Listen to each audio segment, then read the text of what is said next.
All right, topic tonight is, I'm calling it the tools for reconciliation, the courtyard, and the tabernacle.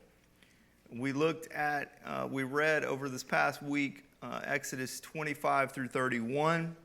I also gave you a bonus reading, if you so chose, which was Exodus 35 through 40. And let's start with that in mind. Why did I give you two different readings? Because this end of Exodus, starting from 25 all the way through 40, is structured exactly how I said earlier about this idea of instruction versus action, okay? In 25 through 31, we get instruction. 32, 33, 34, which is what we'll look at next week, we get an action episode. And then 35 through 40, we get instruction. Well, 25 through 31 and 35 through 40 say almost exactly the same thing. There are some differences, but it's essentially a repeat. 35 through 40 is essentially a repeat of 25 through 31. In 25 through 31, it's God giving the instructions to Moses on how to craft the tabernacle and all of its elements. In 35 through 40, it's Moses relaying those instructions to the people, and then the account of them actually carrying it out and crafting those things. Okay, so very much overlap between 25 through 31, which was this week, and 35 through 40, which is 2 weeks from now. For that reason, I didn't want to just go through tonight and then repeat everything I said tonight in 2 weeks. So I'm going to kind of take it half and half. We'll kind of talk about half of the stuff tonight, roughly, and we'll talk about whatever's left over in a couple of weeks. In between, we'll have our action scene next week, chapters 32, 33, 34. Okay.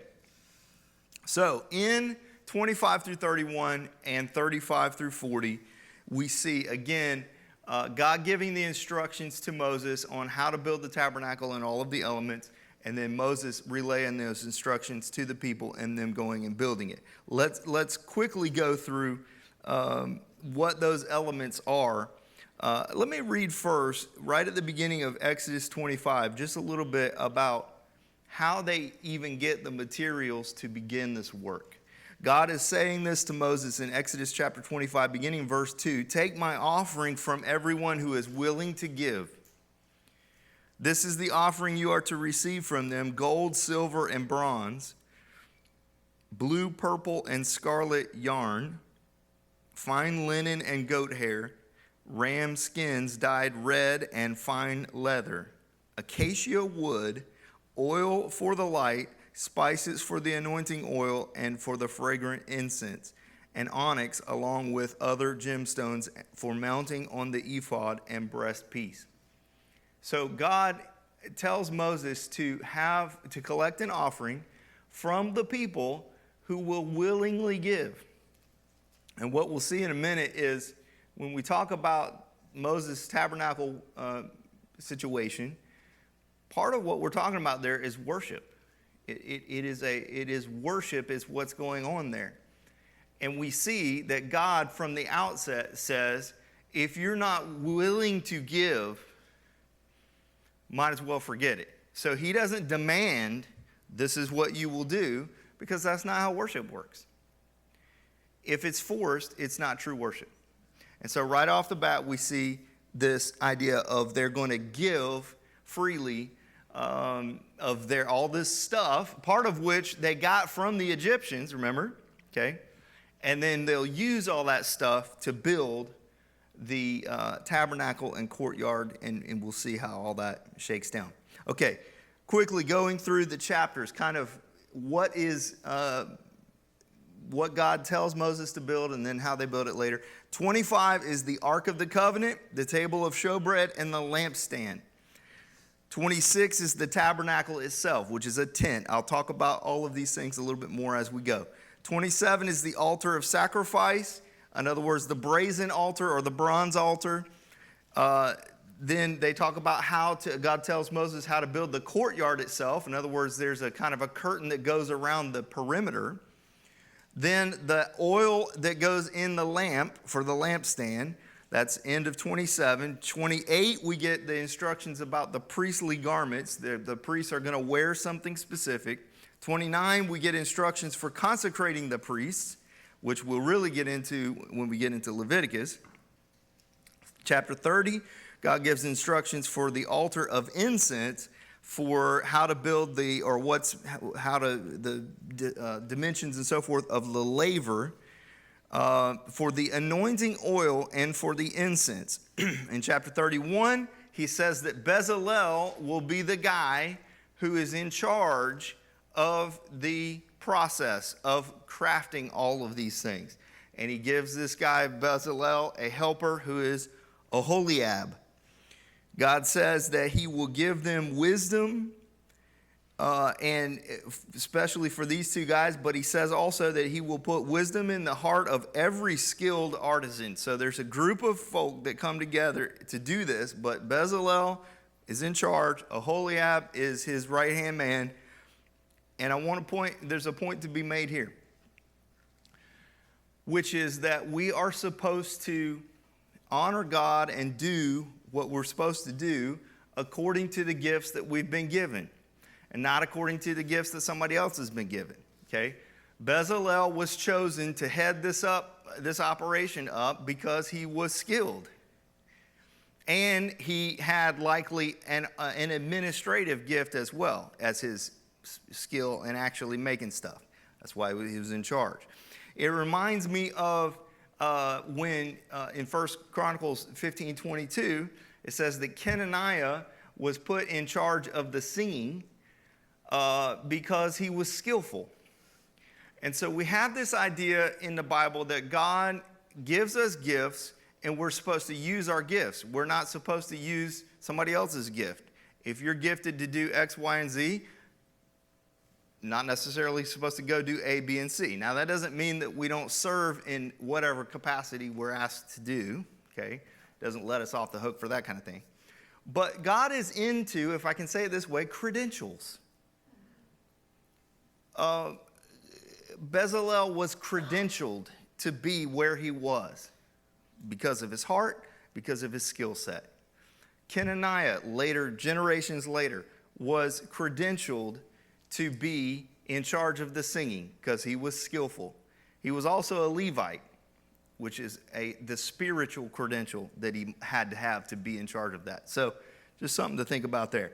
Okay, the last thing that happens in chapter 31 is God tells Moses to make sure that the Israelites observe the Sabbath, which has already been said, but he brings it back up. Then finally, he gives him the 2 stone tablets that are inscribed, quote unquote, by the finger of God. Okay, then Moses comes down the mountain. We'll talk about that next week. In chapter 35 through 40, we get again a retelling of this from Moses telling the Israelites this is what God said to do, and then we hear about how they went and did it. And a little bit interesting, it starts with the Sabbath. Moses says, keep the Sabbath. In other words, it's like a mirror image of what the end of what God told Moses is the first thing that he tells them, okay? Then he takes the offering, or he says we're going to take an offering, and he says that Bezalel and Oholiab are to be in charge of this building process, okay? Well, that's the next to last thing that God said, okay? So again, we see this kind of mirror image of the way God gave it to Moses, and then he kind of starts with in reverse order. Now, the order it's not reverse order all the way through. In chapter 36, Moses, they go on to talk about the tabernacle. Again, repeating everything that was said before, basically. But the tabernacle in 36, the ark of the covenant, the table of showbread, the lampstand, and the altar of incense in chapter 37. The altar of sacrifice, the bronze laver, and the courtyard in chapter 38. Chapter 39, the priestly garments. And then Moses inspects everything that's been done. And then in chapter 40, which is the last chapter of Exodus, Moses actually goes and sets up the tabernacle. And then they consecrate the priests. And then at the very end of that chapter, at the end of the book, it says that the glory of Yahweh filled the tabernacle. All right. That's kind of how that all that's laid out there. And I know I went through that very quickly. I didn't expect you to get all that, but I'm just kind of throwing out some terms there. And now that we've done that, let's take a look at some pictures so you can see some of these things. The first picture I have here is kind of a zoomed out of the entire tabernacle and courtyard. So the brown house looking deal is the tabernacle. A tabernacle is a tent. Okay. When I was growing up, we had a lot of churches that were called such and such tabernacle, the gospel tabernacle, the Brooklyn tabernacle, whatever. And so I always thought of it as a building, because that's what, such and such church was in this building.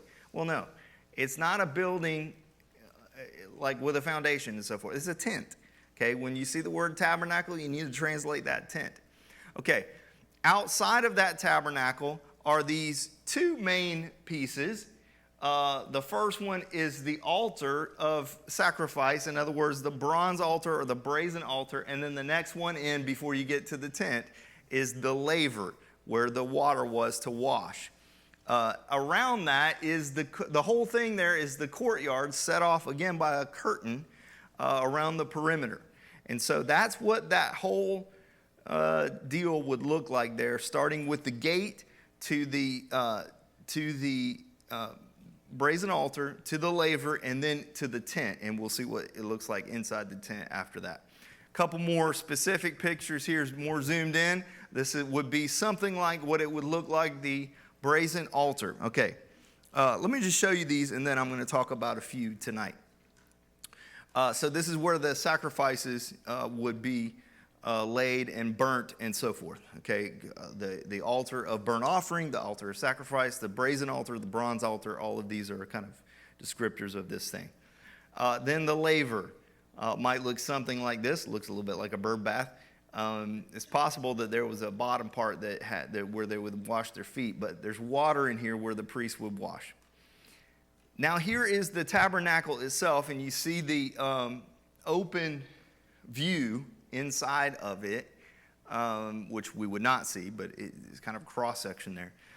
And in that tabernacle, you have the holy place. As you walk in the door of that tent, you're in the holy place. And then there's a veil, and then beyond the veil, you're in the most holy place, or the Holy of Holies. There are three items, three elements in the most holy place, in the holy place, the first little room that you walk into, and then beyond the veil, there's the additional item, which is the Ark of the Covenant. Okay? This is the lampstand. So now if we walk into that tent, let's say we walked into that tent, on our left would be the lampstand. On our right would be the table of showbread, and then right in front of us would be the altar of incense. Okay, then you have the veil, and on the other side of that veil would be the Ark of the Covenant. Okay, so here's a representation of the lampstand. Some of these things we will not talk about until next week, but there's a representation of the table of showbread. There's bread sitting on that table. Okay, again, this is in the first entrance into the tent, the holy place, not yet to the most holy place. And so the third element there in the holy place is the altar of incense, and that might look something like that. And in the Bible, it gives these dimensions of these articles, and so you can really see that that's about what it would look like. And then here's a representation of the veil. Okay, and you can see the lampstand there. And so this priest is standing in front of the veil. Looks like maybe ready to go in. I don't know, but there's a divider between the holy place and the most holy place. And then on the other side of that veil is the Ark of the Covenant. And we'll talk much more about that as we go. All that putting together, here's another representation of the whole thing zoomed out. Around the edges there are little tents of the encampment. This is the Israelites are encamped around this area. And so again, You would walk in the gate there into the courtyard. The first little, I know it's small, but the first little element there is the altar of sacrifice, and then the laver, and then the tent. And inside the tent, you have, again, the holy place and the most holy place. And then you have the pillar of cloud there over that, showing that the presence of God is there. All right, so that gives you a little visual representation. Now, let me talk through a few of these things. As always, I want to give you a little something to think about with these, with our passage tonight.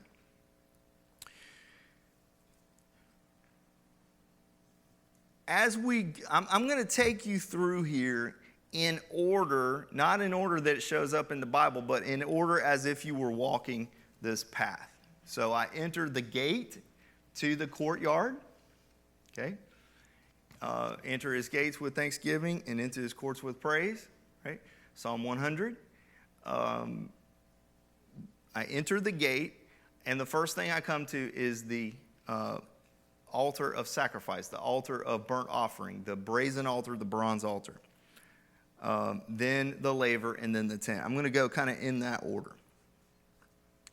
When we get to the end of that journey, we'll be in the most holy place, also called the Holy of Holies, which is where the Ark of the Covenant sits. Now, the Ark of the Covenant is where the presence of God rests. On top of that Ark of the Covenant, which is called the mercy seat. Okay? And again, we'll talk more about that later, but the point that I'm making here is the journey that we're taking is a journey that's going from humanity and from sinfulness as I go into the gate, and then I have the offering. I put my offering on the altar, and then I go to the laver and I wash, and then I go into the tent, and only the priests go into the tent, and then only the high priest goes into the most holy place. Okay, we're getting closer to the presence of God. And so I want to kind of look at what does that look like. Anyone can come into the courtyard, but only the priest may go into the holy place, and only the high priest may go into the Holy of Holies. And he only does that once per year. Okay? I mentioned the idea that really what's going on here is what we would call worship. And it's a really different picture of worship than what we talk about worship today. First of all, there's no music. There's no music here, which is interesting. It's an interesting omission. But what there is sacrifice. And when we talk about worship, the idea of sacrificial offering should be right in that same breath. The idea here is I am coming to be made right with God. And then I'm going to rejoice in the fact that I've been made right with God. And that's worship. Coming to be made right with God, and then what is my response to the fact that he has made me right? That's worship. I want you to also note and recognize that there are all five senses are involved in this, which I think is interesting. Okay, let's take just the holy place, not the most holy place, but the holy place. The three little items in the holy place are, once again, the lampstand, the table of showbread, and the altar of incense. Lampstand for sight, table of showbread for taste, and altar of incense for smell. Very direct references to three of the five senses. Now, there's not necessarily an element that points specifically to the others, but certainly there would be sounds. For example, the sound of the animals. This would be a noisy place, this courtyard. As you walk into the courtyard, it would be almost chaotic. That's probably not the right word to use. It would be in order, but there would be many sounds. And then the idea of feel. There's many things that are touched But in particular, the laver, where you're washing your hands, is a clear touch item. I was going to say something else, but I'll skip that. So why am I making a point of that? By the way, sounds of the animals, but again, to point out, no music. So that wasn't the sound there. Why am I making a point of this? I think God wants us to get the picture that he is figuratively sensing or taking in or even enjoying this worship. Certainly he is being glorified in his senses, if I can say it that way, figuratively, in the way that we would perceive it literally. So when we go into this courtyard and we begin to do the things, okay, we begin to take part in the smells and the sights and the sounds and the touches and so forth. We get to experience by our senses, and it brings our mind to think about how God is experiencing this, if I can say it that way. He is not sensing it with an eyes and ears and nose, okay, because he's not a man. We call that, by the way, anthropomorphisms, when we attribute human characteristics to God, okay? But he does these things in some sense, okay? I'm just pointing out a couple things here too through this. Everything outside the tabernacle, roughly, most of the things outside the tabernacle are bronze. Most of the things inside the tabernacle, inside the tent, are gold. That is important. And it's not by accident. Gold, of course, signifies purity. Bronze obviously has impurities in it. So again, in this journey from the outside into the courtyard and into the tabernacle, we're seeing this journey toward God. We're going from a fallen and natural state toward a perfect and supernatural state. And the symbolism there is, by the way, there's symbolism all over the place, and I will not be able to get all the symbols, okay? But we'll get a few, all right. Acacia wood. Not everything, but things that are made out of wood are made out of acacia wood. Acacia wood does not rot easily. And so it was chosen for that reason, so that it would be durable and not rot. And because it doesn't rot easily, that also is a symbol of purity. Okay, so let's get a couple of these pieces. Basically, I'm going to do everything outside the tent tonight, and then we'll do stuff inside the tent next time. So the first thing is the gate. As you walk into the courtyard, you enter the gate. Okay? We'll say more about that in the second look.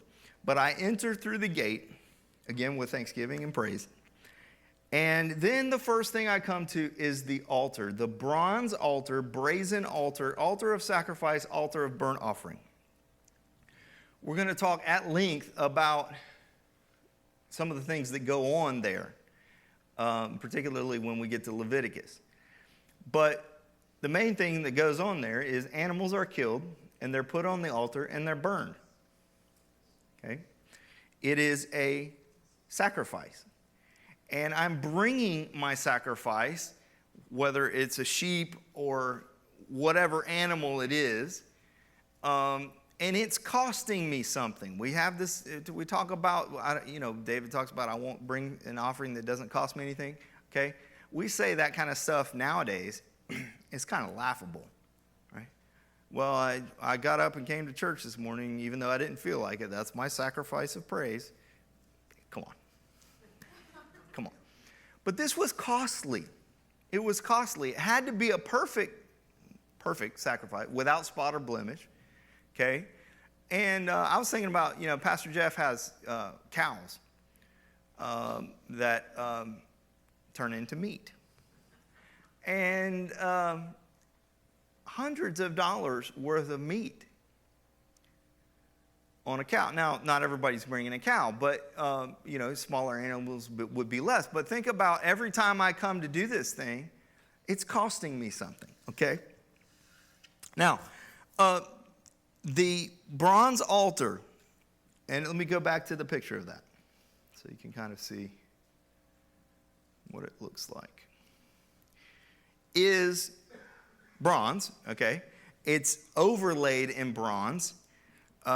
It's acacia wood, so there's this idea of purity in the wood, but overlaid with bronze. Bronze is a symbol of judgment. The horns, the four corners, the horns are a symbol of mercy. You may recall when, so for example, 1 Kings chapter 1 and 2, going and grabbing the horns as a way of asking for mercy. Okay? So we see, in other words, in the brazen altar, the conjunction, the convergence of judgment and mercy, which is God. I mean, he is judgment and mercy. He is both. He gives both to us and to everyone. He gives mercy to those who will receive, and he will give judgment to everyone who doesn't. And he gave judgment to Jesus on our behalf so that we didn't have to take it. So we see this convergence in this one element. Again, with the altar, the bronze altar, I mentioned that it was made of wood, acacia wood with bronze overlay. Okay? You can kind of read into that a couple different ways. Some people have said Jesus is divine, perfect, in other words, wood, and he took on human flesh, and so we can kind of see that. We can also think in terms of humanity being, in other words, redeemed humanity, having Jesus on the inside, but still having the flesh, having the sin nature is still at work. And so you have these two elements involved here with the brazen altar. We'll talk again more about some specifics about what happens on the altar, particularly when we get to Leviticus. The next element as we go toward the tent is the laver. Now the priests are going to use this to wash up before they enter the tabernacle, because you don't want to go into the tabernacle dirty, because you're going closer and closer to the presence of God. So this is again bronze, okay? Once we get inside the tent, they're overlaid with gold, but this is overlaid with bronze, and it's water in here. Okay, now a couple points to be made here. Well, really one point, and then the second point I'll make in the second look segment. Notice the order. First is the altar, sacrifice, being made right with God. Second is getting cleaned up. You don't get cleaned up first and then try to come to God. You come in the gate with thanksgiving and you go straight to the altar and he makes you right. Then you can come to the laver and he cleans you up. And I'll talk again more in the second look segment about kind of the new covenant take on getting cleaned up with the water in the laver. Second look segment, what I wanted to do was give you some new covenant angle on some of these items, specifically before you get into the tabernacle. So we're going to talk about gate, we're going to talk about the brazen altar, and we're going to talk about the laver, okay? And we'll get into the tent next week, okay? Listen to what Hebrews 9 says. It's almost comical. Listen to this. The first covenant also had regulations for ministry and an earthly sanctuary. For a tabernacle was set up, and in the first room, which is called the holy place, were the lampstand, the table, the presentation loaves, the table of showbread. Behind the second curtain was a tent called the most holy place. It had a gold altar of incense and the ark of the covenant covered with gold on all sides, in which a gold jar containing the manna, Aaron's staff that budded, and the tablets of the covenant. The cherubim of glory were above the ark, overshadowing the mercy seat. It's not possible to speak about these things in detail right now, the author of Hebrews says. But now, it is possible to speak. That's exactly what we are doing, okay? We're speaking about these things in a little bit more detail than the author of Hebrews had the time to do it at that point, okay? Gate, altar of sacrifice, and laver, very quickly. Enter through the gate. John chapter 10, verse 9. You may recognize it as Jesus says, I am the door. Some translations say gate. Okay, listen to the whole little passage. Jesus said again, truly I tell you, I am the gate for the sheep. All who come before me are thieves and robbers, but the sheep didn't listen to them. I am the gate. If anyone enters by me, he will be saved and will come in and go out and find pasture. A thief comes only to steal, kill, and destroy. I have come so that they may have life and have it in abundance.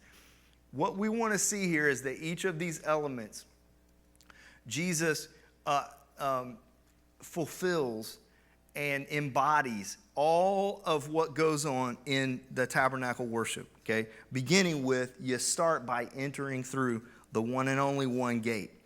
Then we go to the altar and we have the sacrifice. In other words, we're going to kill that animal. And the point here is you cannot get to God. Since Adam and Eve, you cannot get to God without death. You must have death.